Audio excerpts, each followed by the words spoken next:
வணக்கம். நீங்கள் இணைந்து கொள்வது இலங்கையின் முதற்தர செய்தி வழங்குனர் நியூஸ் ஃபர்ஸ்டின் பிரதான செய்திகளோடு நான் ஜெஃப்ரி ஜெபதார்ஷன். சக்தி டிவி குளோபலூடாக கனடா, அமெரிக்கா உள்ளிட்ட பல்வேறு நாடுகளில் இருந்து இணைந்து கொண்டிருக்கும் உங்கள் அனைவரையும் நாங்கள் நேரடியாக சந்திக்கிறோம். வணக்கம் அருண். வணக்கம் ஜெஃப்ரி. வணக்கம் நேர்களே. உடனுக்குடன் செய்திகளை கொண்டு வரும் நியூஸ் ஃபர்ஸ்டின் பிரதான செய்தி அறிக்கையோடு நான் அருணீரேஷ் அருளானந்தம். முதலில் தலைப்புச் செய்திகள். ஏப்ரலுக்கு முன்னர் உள்ளூராட்சி மன்ற தேர்தலை நடத்த முடியாது, தேர்தல் ஆணையாளர் தெரிவிப்பு.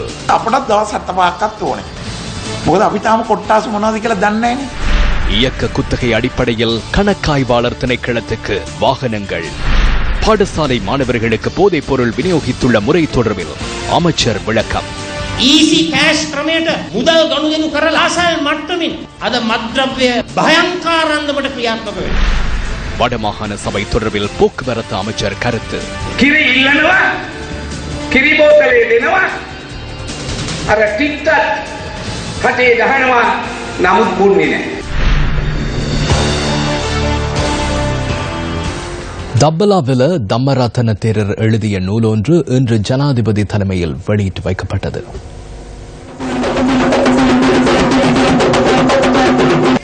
பத்திரமொழி நடைபெற்ற இந்த நிகழ்வில் அமைச்சர் விஜயதாச ராஜபக்ச உள்ளிட்ட பலரும் கலந்து கொண்டிருந்தனர்.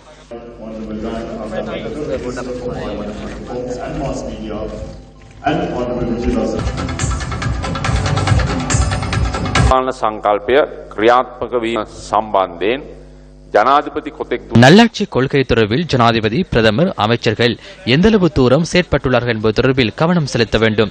2 வருட அனுபவத்தின் அடிப்படையில் மக்கள் மத்தியில் இந்த நிலைப்பாடு காணப்படுகின்றது. நாம் அரசியல் மற்றும் சமய விழுமியங்களை நோக்க வேண்டும். பௌத்த தர்மம் உள்ளிட்ட ஆன்மீக விடயங்கள் அடிப்படையில் செயற்பட வேண்டும். அதற்காக அர்ப்பணிப்புடன் பணியாற்ற வேண்டும்.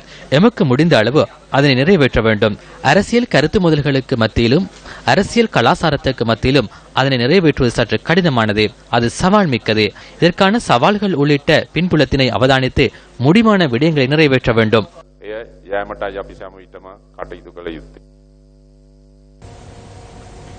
இயக்க குத்தகை அடிப்படையில் கணக்காய்வாளர் திணைக்களத்திற்கு 25 வாகனங்கள் கொள்வனவு செய்யப்பட்டுள்ளன. இதற்கு முன்னர் பாராளுமன்ற உறுப்பினர்களுக்கு இந்த முறையின் கீழ் வாகனங்களை கொள்வனவு செய்வதற்கு தயாரான போது அதற்கு எதிர்ப்பு தெரிவிக்கப்பட்டது. நிதியமைச்சின் ஆலோசனையின்படி தனியார் நிறுவனம் ஒன்றினால் 5 வருட அடிப்படையில் 25 வாகனங்கள் கொள்வனவு செய்யப்பட்டுள்ளன.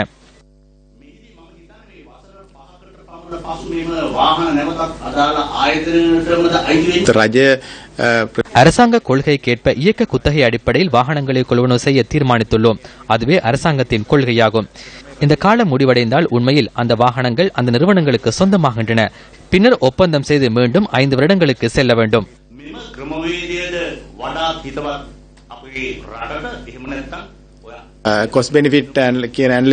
வாகனங்கள் ஓடும் தூரத்துக்கு ஏற்பவே அது தீர்மானிக்கப்படுகின்றது. அவ்வாறு கடந்த காலங்களில் புதிய வாகனம் ஒன்றை 10 அல்லது 15 வருடங்கள் பயன்படுத்தியுள்ளனர். எனவே இது குறித்து மீண்டும் சிந்திக்க வேண்டும். புதிய வாகனங்களை பெற்று முதல் 5 வருடங்களுக்கு எவ்வித செலவுமின்றி செல்வதால் ஏதாவது நன்மை கிடைக்கும். அபிவிருத்தி மூலோபாயங்கள் மற்றும் சர்வதேச வர்த்தக அமைச்சின் ஆலோசனை சேவைகளுக்காக அமெரிக்காவின் சென்டர் ட்ரெவிஸ் மற்றும் ராசன்பர்க் நிறுவனத்துடன் ஏற்படுத்திக் கொள்ளப்பட்ட சர்ச்சைக்குரிய உடன்படிக்கை இடைநிறுத்தப்பட்டுள்ளதாக சண்டே டைம்ஸ் பத்திரிகை செய்தி வெளியிட்டுள்ளது. அபிவிருத்தி மூலோபாயங்கள் மற்றும் சர்வதேச வர்த்தக அமைச்சர் மாலிக் சமரவிக்ரம அமெரிக்காவின் சென்ட்லர் ட்ரெவிஸ் மற்றும் ராசன்பர்க் என்ற நிறுவனத்துடன் கடந்த வருடம் ஜூன் மாதம் 29ஆம் தேதி 18 மாதங்களுக்கான உடன்படிக்கை ஏற்படுத்திக் கொண்டார். இலங்கையின் அமைதி செயற்பாடுகளுக்கான அறிவை பெற்றுக் கொள்ளுதல், பொருளாதார மற்றும் வணிக உறவுகளுக்கான புதிய சந்தர்ப்பங்கள் குறித்து ஆராய்தல், இலங்கையின் பொருட்களுக்கு அமெரிக்காவின் புதிய சந்தை வாய்ப்புகளை உருவாக்குதல் மற்றும் ஏற்கனவே உள்ள சந்தை வாய்ப்புகளை விரிவுபடுத்தல் என்பன இந்த உடன்படிக்கையில் உள்ள முக்கிய விடயங்களாகும். இலங்கையின் அரசியல் கட்சிகள் மற்றும் அமைப்புகளுக்கும் அமெரிக்காவின் செனட் சபைக்கும் இடையிலான நட்புறவை மேம்படுத்துவதும் இந்த உடன்படிக்கையில் உள்ள மற்றொரு நோக்கமாகும். சென்டர் ட்ரெவிஸ் மற்றும் ராசன்பர்க் நிறுவனம் வழங்கும் சேவைகளுக்காக இலங்கை 1.5 வருடங்களுக்கு $6,30,000 செலுத்த வேண்டியுள்ளது. எவ்வாறாயினும் 18 மாத காலத்திற்காக கச்சாத்திடப்பட்ட இந்த உடன்படிக்கை இடைநிறுத்தப்பட்டுள்ளதாக சண்டே டைம்ஸ் வெளியிட்ட செய்தியில் குறிப்பிடப்பட்டுள்ளது. ஏற்கனவே குறித்த நிறுவனத்திற்கு $22.5 மில்லியன் செலுத்தப்பட்டுள்ளதாகவும் அதில் தெரிவிக்கப்பட்டுள்ளது. TPP எனப்படும் டிரான்ஸ் பசிபிக் ஒத்துழைப்பில் இலங்கை உள்ளடக்குவதற்கான சாத்தியம் உள்ளதா என்பதை ஆராய்வதற்காகவே அமெரிக்க ஜனாதிபதி தேர்தல் காலப்பகுதியில் சென்ட்லர் ட்ரெவிஸ் மற்றும் ராசன்பர்க் நிறுவனம் ஆலோசனைக்காக தொடர்புபடுத்திக் கொள்ளப்பட்டதாகவும் அந்த செய்தியில் சுட்டிக்காட்டப்பட்டுள்ளது. விலைமனு கோரல் அல்லது வேறு வித போட்டித்தன்மையுடைய நடைமுறைகளுக்கு புறம்பாகவே இந்த உடன்படிக்கைக்காக குறித்த நிறுவனம் தெரிவு செய்யப்பட்டிருந்தது. Scope of engagement includes lobbying the US Congress. அமெரிக்காவின் காங்கிரசுக்கு இந்த உறவுகளூடாக கோரிக்கை விடுக்கப்பட்டது. நமது நாட்டில் மோதல் இடம்பெற்ற அபிவிருத்தியில் பின்தங்கியுள்ள பகுதிகளை வர்த்தக வலயமாக அனுமதிக்கும் சட்டம் ஒன்றை கொண்டு வருமாறு கோரிக்கை விடுக்கப்பட்டது. அதனூடாக அந்த பகுதிகளில் உற்பத்தி பொருட்களுக்காக வர்த்தக சந்தை வாய்ப்பு வழங்கப்படுகிறது. சபாநாயகரே, இந்த SDNR அமெரிக்க நிறுவனத்துடனான உடன்படிக்கை உரிய முறைப்படியே மேற்கொள்ளப்பட்டுள்ளது.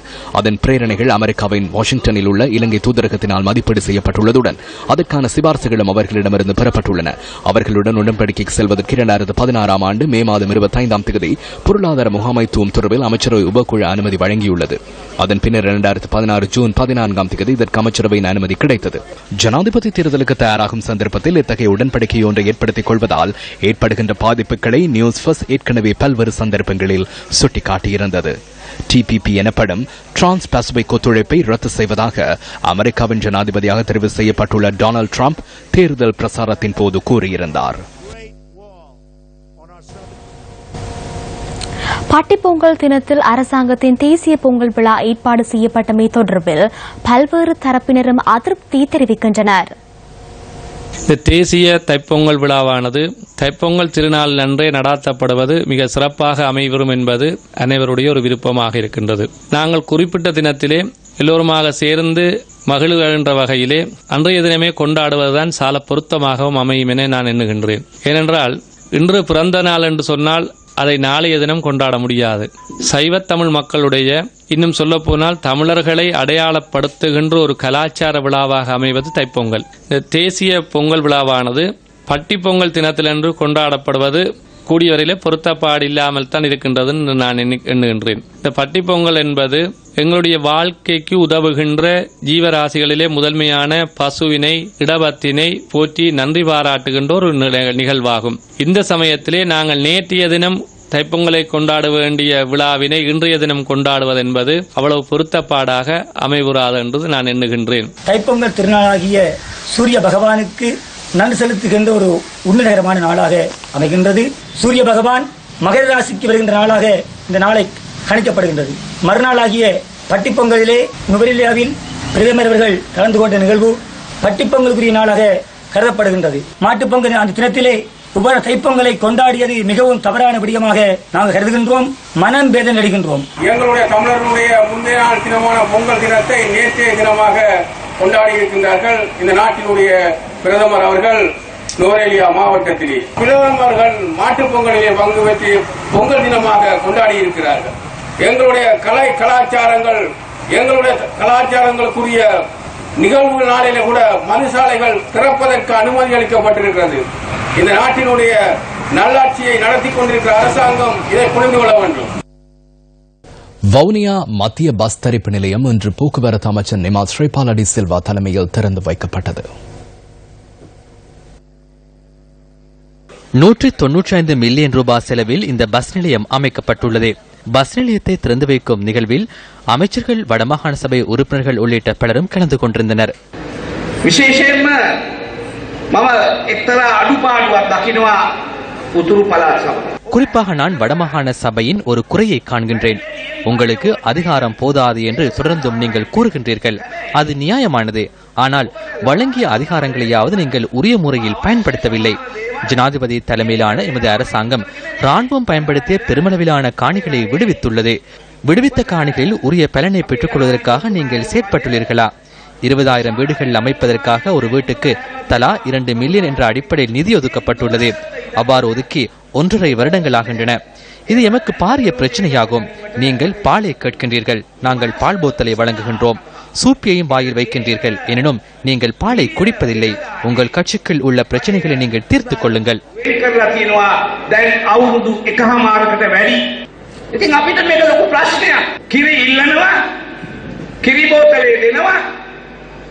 අර ටික්ටත් කටේ ගහනවා නමුත් බොන්නේ නැහැ. ඔබලාගේ ඔය පක්ෂය ඇතුළත තියෙන ප්‍රශ්න විසඳගන්න. மக்களுக்கு சேவை செய்யறது இல்லாத நிறுவனம் அரசியல்வாதிகள் என்ன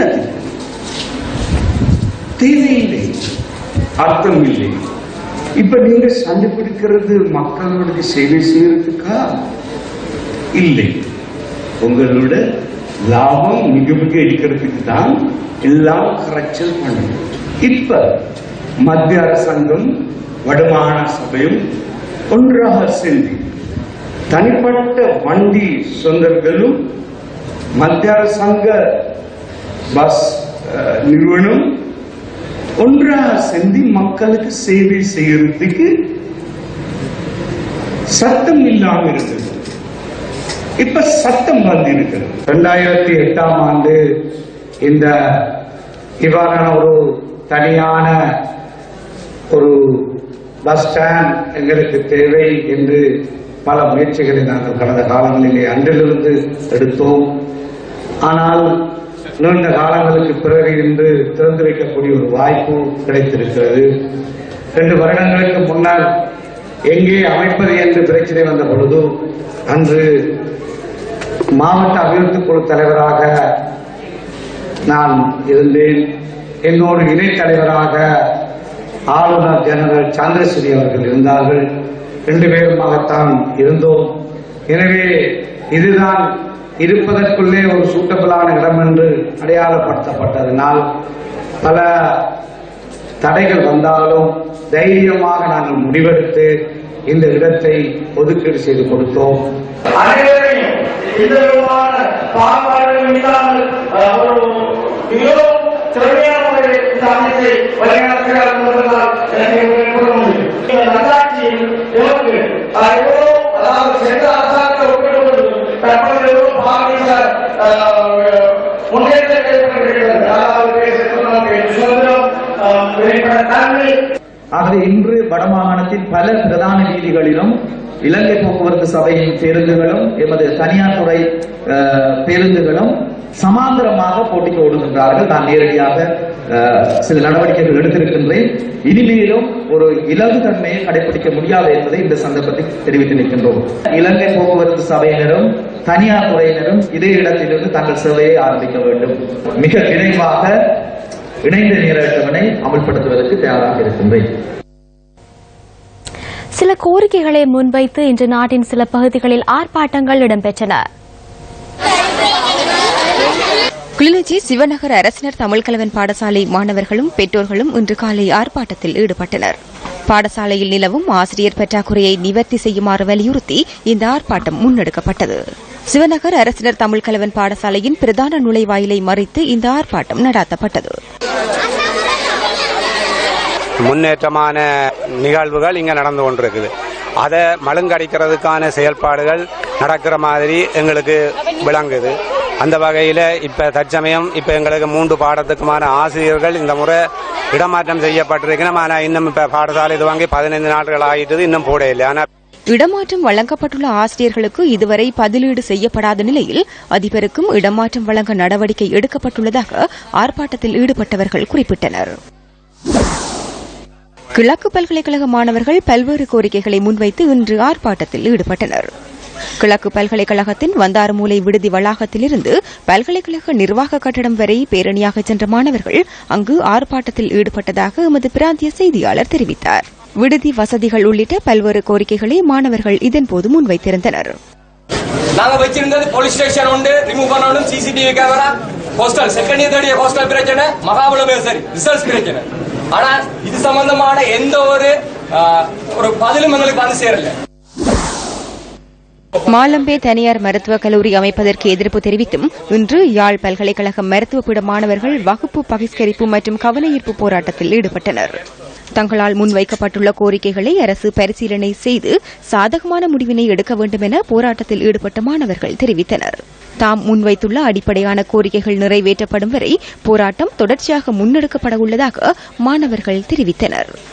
தனியார் மருத்துவ கல்லூரிக்கு எதிராக சில அடிப்படையான கோரிக்கைகளை முன்வைத்து ஒரு தொடர்ச்சியான வகுப்பு பகிஷ்கரிப்பையும் முதல் கட்டமாக நாங்கள் இப்ப இந்த ஒரு கிழமைக்கு வந்து வகுப்பு பகிஷ்கரிப்பை செய்து கொண்டு அதுக்கு சமாந்தரமா மக்கள் மத்தியில் விழிப்புணர்வு ஊடகவியலாளர் லசந்த விக்ரமதுங்கவின் கொலை தொடர்பில் குற்றப்புலனாய்வு திணைக்களம் கல்கிச நீதிவான் நீதிமன்றத்தில் இன்று அறிக்கை தாக்கல் செய்துள்ளது. கல்கிச நீதிவான் முன்னிலையில் இந்த வழக்கு இன்று மீண்டும் விசாரணைக்கு எடுத்துக் கொள்ளப்பட்டது.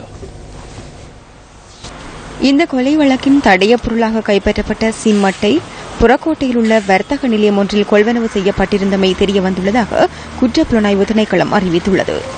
ஊடகவியலாளர் லசந்த விக்ரமதுங்கவின் வாகனத்தில் காணப்பட்ட கைவிரல் அடையாளம் பகுப்பாய்வுகளின் போது பெறப்பட்ட கைவிரல் அடையாளத்துடன் பொருந்தவில்லை எனவும் நீதிமன்றத்தில் தெரிவிக்கப்பட்டுள்ளது.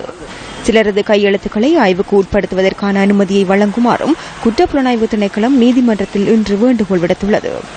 தமது உயிருக்கு ஆபத்து ஏற்படுமாயின் மிக் விமான கொடுக்கல் வாங்கல் தொடர்பிலான தகவல்களை வெளியிட்டமையே அதற்கு காரணமாக அமையும் என லசந்த விக்ரமதுங்க தனது மகளிடம் தெரிவித்திருந்ததாகவும் குற்றப்புலனாய்வு திணைக்களம் தாக்கல் செய்த அறிக்கையில் குறிப்பிடப்பட்டுள்ளது. மிக் கொடுக்கல் வாங்கல் தொடர்பில் கருத்துக்களை வெளியிட வேண்டாம் என கடத்தப்பட்ட ஊடகவியலாளர் லசந்த விக்ரமதுங்கவின் சாரதிக்கு அச்சுறுத்தல் விடுக்கப்பட்டிருந்ததாகவும் அதில் தெரிவிக்கப்பட்டுள்ளது. இதற்கமைய லசந்த விக்ரமதுங்கவின் மகள் மற்றும் சாரதி ஆகியோரது வாக்குமூலங்கள் பொருந்துவதாக குற்றப்புலனாய்வு திணைக்களம் அறிவித்துள்ளது. இந்த வழக்கு மார்ச் மாதம் 20 வரை ஒத்திவைக்கப்பட்டுள்ளது. காரணமாக நாடளாவிய ரீதியில் 1,49,598 பேர் பாதிக்கப்பட்டுள்ளனர். வறட்சியினால் யாழ் மாவட்டம் அதிகளவில் பாதிக்கப்பட்டுள்ளதாக அரசாங்க தகவல் திணைக்களத்தில் ஸ்தாபிக்கப்பட்டுள்ள தேசிய அனர்த்த கேந்திர நிலையம் குறிப்பிட்டுள்ளது. யாழ்ப்பாணத்தில் 24,324 குடும்பங்களைச் சேர்ந்த 85,461 பேர் பாதிக்கப்பட்டுள்ளனர். யாழ் சங்கானை பிரதேச செயலாளர் பிரிவில் 8,200 குடும்பங்களைச் சேர்ந்த 31,300 பேர் பாதிப்புக்குள்ளாகியுள்ளனர். நீரின்றி கருகிய நிலையில் பயிர்கள் காணப்படுவதனால் தொடர்ந்தும் விவசாய நடவடிக்கையில் ஈடுபடுவதில் பல்வேறு சிரமங்களை எதிர்கொள்வதாக விவசாயிகள் தெரிவிக்கின்றனர். விவசாய நடவடிக்கைகளுக்காக நீரை பெற்றுக்கொள்ளும் நீரோடைகள் இவ்வாறான நிலையில் காட்சியளிக்கின்றன. அருகில் காணப்படும் நீர்நிலைகளிலிருந்து வயல் நிலங்களுக்கு நீர் பாய்ச்சப்படுகிறது. மழை இல்லாதனால மிகவும் சரியான ஒரு சேதாரத்தை நாங்கள் எதிர்நோக்கி கொண்டிருக்கிறோம். எனது வசதியை பொறுத்து நான் ஒரு சின்ன கிணத்தால இறைச்சி கொண்டிருக்கிறேன். அதுக்கும் எனக்கு கிணத்துல தண்ணி இல்லை. ஒரு அரை மணி நேரத்தில் கிணறு பத்திடும். பார்த்தாண்டு இருந்த மழை இல்லாத காரணத்தால முற்றாக எரிஞ்சு போச்சுது. மற்ற இலைகளையும் எரிஞ்சு போச்சுது. எங்களுக்கு யாரோ புதிய நட்டம் மாட்டுக்கு வைக்கல, விதநெல் இல்லை. பெரிய சிக்கல் பாடு நீ வருங்காலத்துக்குன்ற மாதிரி அதனால எங்களுக்கு துன்பத்தை இடைஞ்சொன்று கதிர் வருவதற்கு தண்ணியே பற்றாக்குறையாக இருக்கின்றது.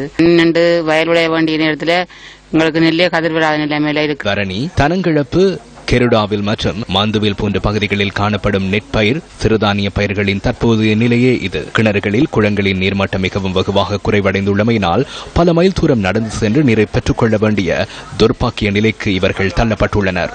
மனிதர்களுக்கு மாத்திரமன்றி கால்நடைகளும் குடிநீரின்றியும் மேய்ச்சலின்றியும் அல்லலுறும் காட்சிகள் நமது கேமராவில் இவ்வாறு பதிவானது. மழை தண்ணி இல்லாம எல்லாம் நெல்லு பயிர்கள் எல்லாம் எரிஞ்சு கொண்டே இருக்குது. இப்போ எரிஞ்சு கொண்டு தான் இருக்குது. ஆடு மாடு தண்ணி உடுக்க இல்லாம தண்ணி வகை ஒன்றுமே இல்லை. எல்லாம் கரைச்சலா இருக்குது. கிணறு எல்லாம் பத்தி போச்சு. தண்ணியே ஆடு மாடுகளுக்கும் தண்ணி இல்லை.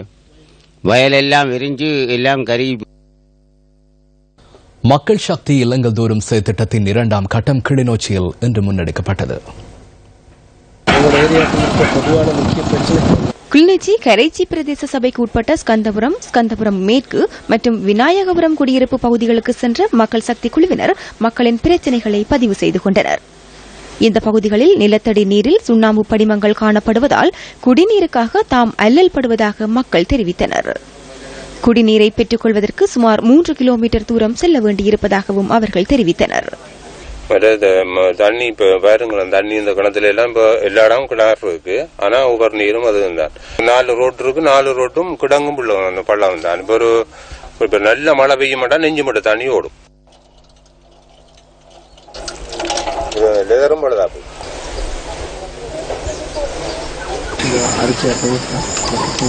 விநாயகபுரம் குடியிருப்பில் எவ்வித உதவிகளுமின்றி அல்லல்படும் 81 வயதான தம்பதியினரை சந்திக்க முடிந்தது.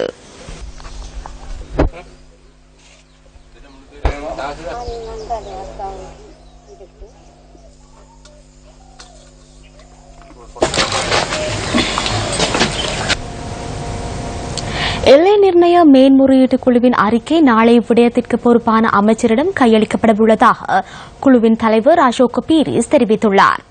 எனினும் குழுவில் அங்கத்துவம் வகிக்கும் ஐக்கிய தேசிய கட்சி உறுப்பினர் இதுவரை அந்த அறிக்கையில் கையொப்பமிடவில்லை. இதேவேளை தேர்தல்கள் ஆணைக்குழுவின் தலைவர் இன்று இது குறித்து கருத்து தெரிவித்தார். நாளை கையளித்தால் மறுநாள் வர்த்தமானியில் வெளியிடுவதாக அமைச்சர் குறிப்பிட்டிருந்தார். குறிப்பாக இது குறித்த 3 விடயங்களை நிறைவேற்றினால் அமைச்சரின் கடமை முடிந்துவிடும். உண்மையில் தேர்தல் நடத்தும் பந்து எம்மிடமில்லை. உள்ளூராட்சி மன்ற அமைச்சிடமே அது உள்ளது. பாராளுமன்றத்திற்கும் அந்த அதிகாரம் இல்லை.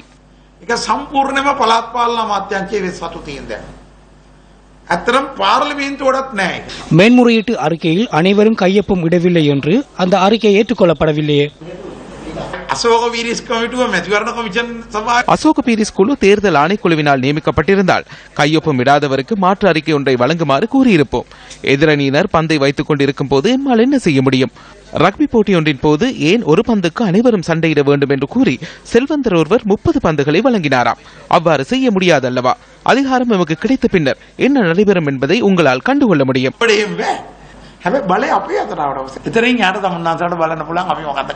ஜூன் மாதத்துக்கு முன்னர் தேர்தல் நடைபெறாது என்பது தெளிவாகின்றது அல்லவா?